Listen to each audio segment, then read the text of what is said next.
ассалому алайкум ба ҳама бародарон, падарон ва модарон. Хуб ҳастем бародарон? алҳамдулиллоҳ бародарон, мо соҳ саломат дар ватан расидагием. Якчанд рӯз чи дар ватанем алҳамдулиллоҳ, дар шаҳри Душанбе. ва ман як-ду видео дабавид кардам ва дар таги ҳамин видео комментариё нависта ки ака хонаи ҳамун занак чӣ шид,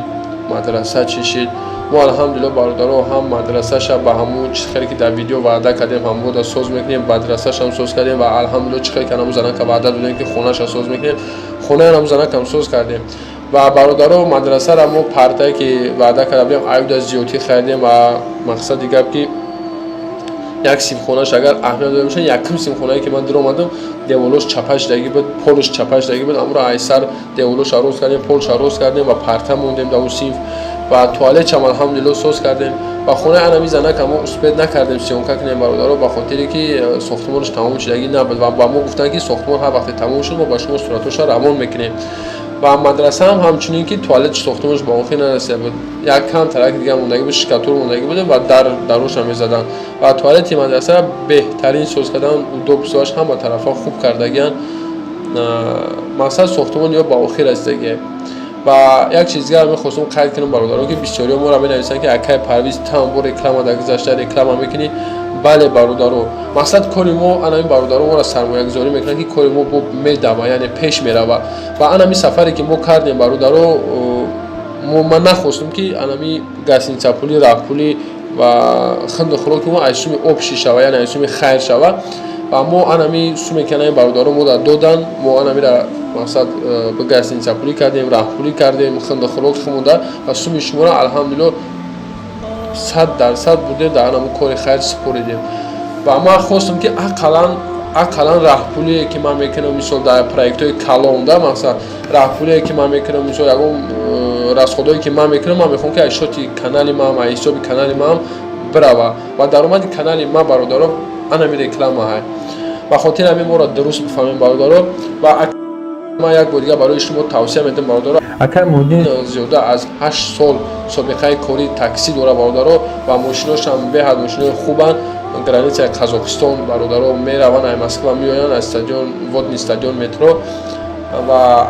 метавонем ки аз таксиҳои ҳамин бародар истифода барем ва ҳуҷҷатҳои худтона мақсад аз нав кунем, кадоме ки ҳуҷҷатҳошон тамом шудагиа. ва ин реклама барои он нафарое ҳастанд ки ода дар корай ва нафарое дар кор неста бародаро, ин ҷигар надора, як рӯз шумодам дар кор мешавад. ба хотири ҳамин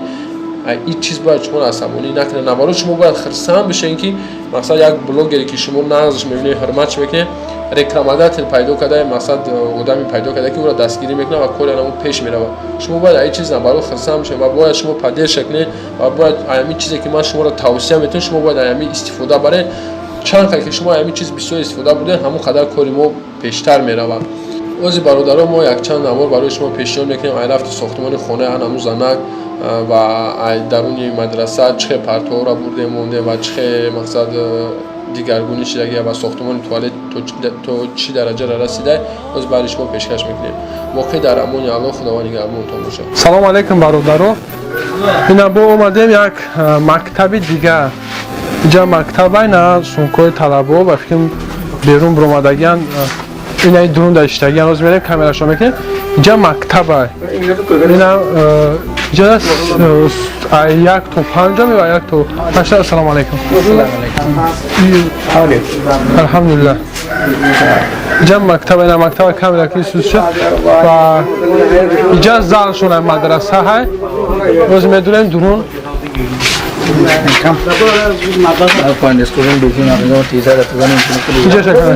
салому алайкум бародаро. ина мо омадем бо ҳамун мадраса чиқар ки худтон дидед, инҷа дар девори чапа шудагӣ буд, айсар девор бардоштанд ва партҳои нав алҳамдулиллоҳ задан ва ин эҷора чиқар худтон дидагӣ будед, пири девор чапа шудагӣ урси рафтагӣ буд, деворшам соз кардам ва партҳои навам алҳамдулиллоҳ задаянд. ҳайра сумша як одам худш тоқа ба карагӣ ва ба суми анаму як одам мо ҳама ҳамира соз кардем иншоаллоҳ.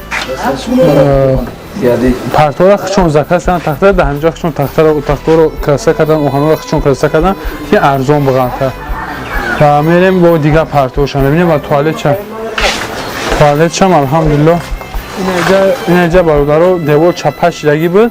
و همخواه اینجا سیمخونه بود بالا دیوار چپش خیلی خوکش ریخته سبب ما آوردن کرپیچ و این امچهشن کرپیچ دارن که دیگه دیوار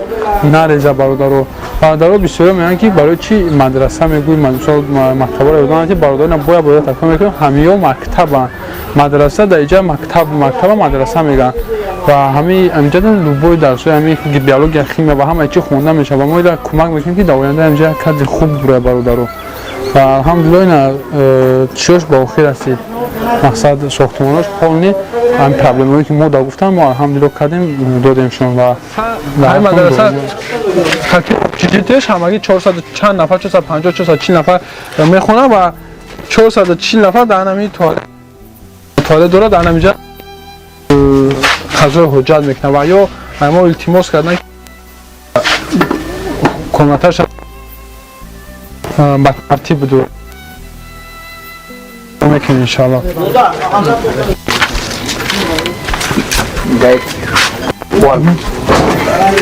توالت استارش بود یا چپا میکنیم پرتن و این دو توالت نو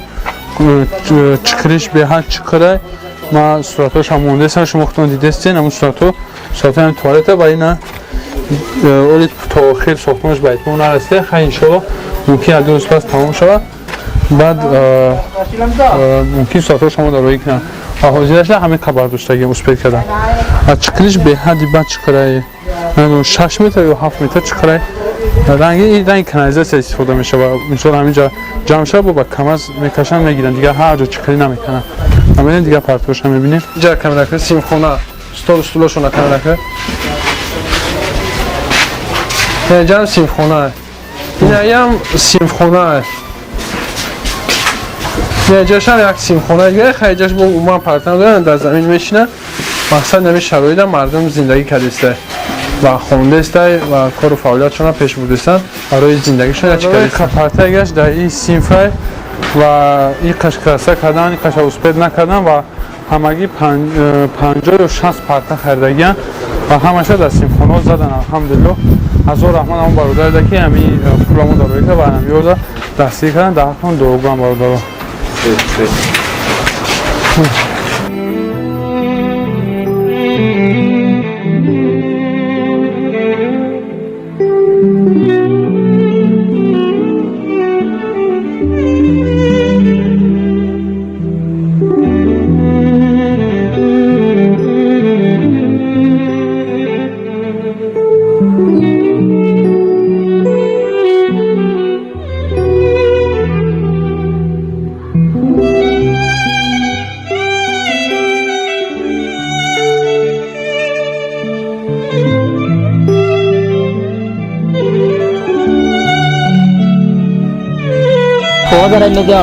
برادرو در دوام همین خیر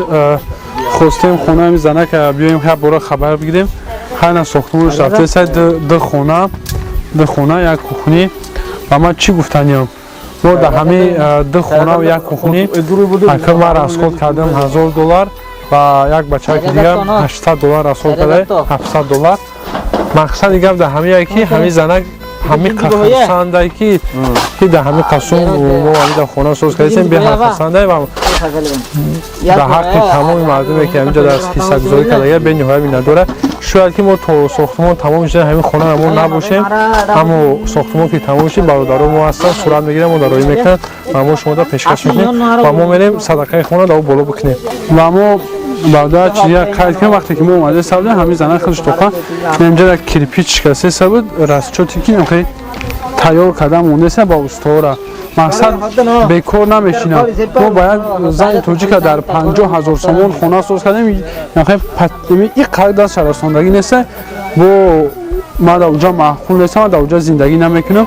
بیچاره همه کمون یردن روش کردیم با خودش شیشته نمی که بیچاره شکسته تیار کردیسته برای استوره میگیرم میبرن کارشون نمیکنم خیلی بعد اینجا معلومه که کی نیوزمندتره بوده برادرو اینجا در مردم اگر هم یک چوک کبوته شکرونه میکنن میگیرنش فرق نداره و او خونه که ما با او زنه که در وگون بودگی سوز کردیم قریبی نزدیک 60,000 سومون خطی حق استا ما رسخود کردیم در همون خونه و او زنک نگرفتش گفت که من دم فرا که خونم در شهر باشه و به غذاوی یک چند مردم کمبغل مقصد پیشنهادش کردیم میگه که ما اونم بگیریم میگم برای چی؟ میگه خونه در شهر باشه خیلی خوب میشه در شهر همه را میفوره خونه داشته باشه ما را میفوره در شهر خونه داشته باشه مثل شهر شنبه و همون آدمایی که در همون خونه حصه گذاری کردن خونه همون زنه که در واگن بودگیدن بسیاریاش چون بیچاره ایرپورت یک بار در همون مسکو رفتن دیدگیدن تمام دوشنبه را توریست و میخوان که اشوت یا همون آدمی که در قشلاق زندگی میکنه این در صاحب خونه شد در شهر این در اونجا برادر توره میگه و بسیاری میگن که در شنبه در توریست محتاج پره پره ما 10 نفر از زیاد همین خونه را پیشنهاد کردم خونه‌ای که برای هم زنه که در واگن بودگی 10 نفر الله شاهده پیشنهاد کردم همه از گفتم در کنیسه در شهر باشه میگیره خطون مقصد خلاصه برونه که کی نیازمند صدر برادرو سلام علیکم یا باید به همتون برادرو ما اومدیم با خونه انم زنک چیزی که شما پیش دیدین او یه روز پیشکی ما رفته بودیم همون زنکش کار کردیم و امروز با اومدیم که در خونه در کنار سطح قرار داره چه خطون دیدین قریبی تمام شده سر خونه و ما اومدیم امروز پول علمی زنک باقی مونده 40000 موندگی بود بتیم و ما اسپید نمیکنیم فکر که تو آخرش زپس کنیم و وقتی خونه ساختمانش تمام شد هم یخ چون در ویدیو میکنن نوار میکنن روی میکنن انشالله و ما با بعدش ما پیشکش میکنیم خونه نمیزنن چخلی شید و انشالله اوزیمو سوما ما گود ماستر دمته 4000 دیه میتیم و این بگیرن ساختمان در خونه را ساز کنن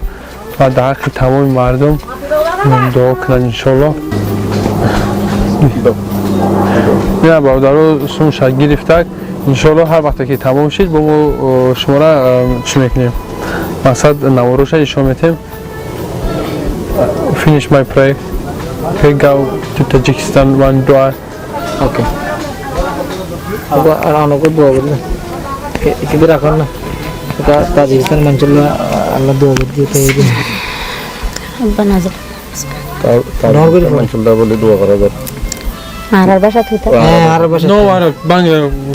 বাংলা আকে বিদাম তাজিকিস্তান মাশাআল্লাহ আল্লাহ রহমত করে দেয় যারা দিয়ে তারা দিয়ে তাজিকিস্তান কি জানা হইন্দা তাজিকিস্তান তাজিকিস্তানের নাম আল্লাহ রহমত আল্লাহ তুমি রহমত করে দাও তারপর আল্লাহ তুমি রহমত করে দাও আমিন যারা আরবের বাণী দিয়ে তারা আল্লাহ অসহায় মানুষ আর যারা সহযোগিতা করে গিগ করে আর ঘর বাঁধি দেয় তার আল্লাহ তাজিকিস্তানের মানুষ আল্লাহ আল্লাহ হায়াতে তো হায়াতে তাইবা দান করে দেন আল্লাহ তারা বলা মুসিবত আল্লাহ তারার বলা মুসিবত তো রক্ষা রাখিও না আল্লাহ তারা অসুখ বিসুখ আল্লাহ তারার বলা মুসিবত আল্লাহ অসুখ বেশি করতো আপদ বিপদ তো আল্লাহ তুমি রক্ষা করি আল্লাহ হ্যাঁ আল্লাহ তুমি আল্লাহ আরো তৌফিক দান করে দিও আল্লাহ তারা মানুষের দান অসহায় মানুষের দান সৎকার করি আল্লাহ তুমি আরো তৌফিক দান করে দিও আল্লাহ তারা মরিবসত কর্ম আল্লাহ তারা হে আল্লাহ মৃত্যুবরণের সময় আল্লাহ তারা আল্লাহ খলমা নসিব করে মৃত্যু করাই আল্লাহ হে আল্লাহ এখন কি তৌফিক দান গিয়ে সামনে আরো তৌফিক দান করে দিও আল্লাহ হে আল্লাহ আমি কো গরিব মানুষ আল্লাহ আর যে সহযোগিতা না তারা কইছে আল্লাহ তারা আল্লাহ আরো রহমতের দান করে দিও আল্লাহ হে আল্লাহ বিশ্ব মুসলমান আল্লাহ বিশ্বর মুসলিম ভাই এন্ডর আল্লাহ মুসলিম মা বোন এন্ডর আল্লাহ সব বলা মুছে তো পাশে রাখি আল্লাহ হে আল্লাহ আর মতো গরিব অসহায় যারা আছে তারা যেন আর ভাই এন্ডে সহযোগিতা করি পারে করি আল্লাহ তৌফিক দান করে দিও আল্লাহ আর তাজিকিস্তানের মানুষ যে সহযোগিতা করছে আল্লাহ ইয়ান রুসিলে তারার আপদ বিপদ বলা মুসিবত আল্লাহ তুমি রক্ষা করি আল্লাহ আল্লাহ জন্মতে মৃত্যু পর্যন্ত ভুল ধারণা কিছু তাহিল আল্লাহ তুমি ক্ষমা করি আল্লাহ আয় করি ফরুসিলে আল্লাহ আল্লাহ برحمتك يا رحمن الرحيم مادر ما هم دو خیلی شک سه سوچه و خیلی فهمی که خداوند مردم توجیک بالای آفات دور بکنه همه خیلی فهمیدم بهترین دعایی که یک بیوزن شوی 5 وزن در مردم توجیک زنده باشه مادر دوگو باشه اوکی سلام علیکم কি তারা নয়বা مادر الحمدلله خیلی پرایتی خونم با آخر رسید اساسی اومدن ما اینجا راست که پیشکش کردن و برای شما نشان بدن سطح زندگی مردم بود و برادرها بسیار خواهش کردن که ما کمک کردن میخواهیم و ما هدف موندیم که آب بکشویم فقط هدف اساسی ما آب بود و یک چند پروژه‌ای که ما کردیم مقصد خونه زنک اساس کردیم یک چند مدرسه را خبر گرفتیم و ایشون دادن با شما بود که برادرها مردم نمی بنگلادش و گریزو چه زندگی دارن چه مردم بنگلادش زندگی دارن چه در مدرسه هاشون چه خونه هاشون مقصد هدفمون همین بود برادرو و زیاده از 50 آب نوشابه ما برآوردیم چای آب برای 50 در 50 جو نوع نشاکی برآوردگی الحمدلله و هر یکش 5 تاش اویلر مقصد صاحب آب نشاکی میتونه انشالله بهترین صدقه بهترین چیز انشالله دوگو باشه و ما میریم رو داشتی دیگه پروژه رو محکم کنی. Good.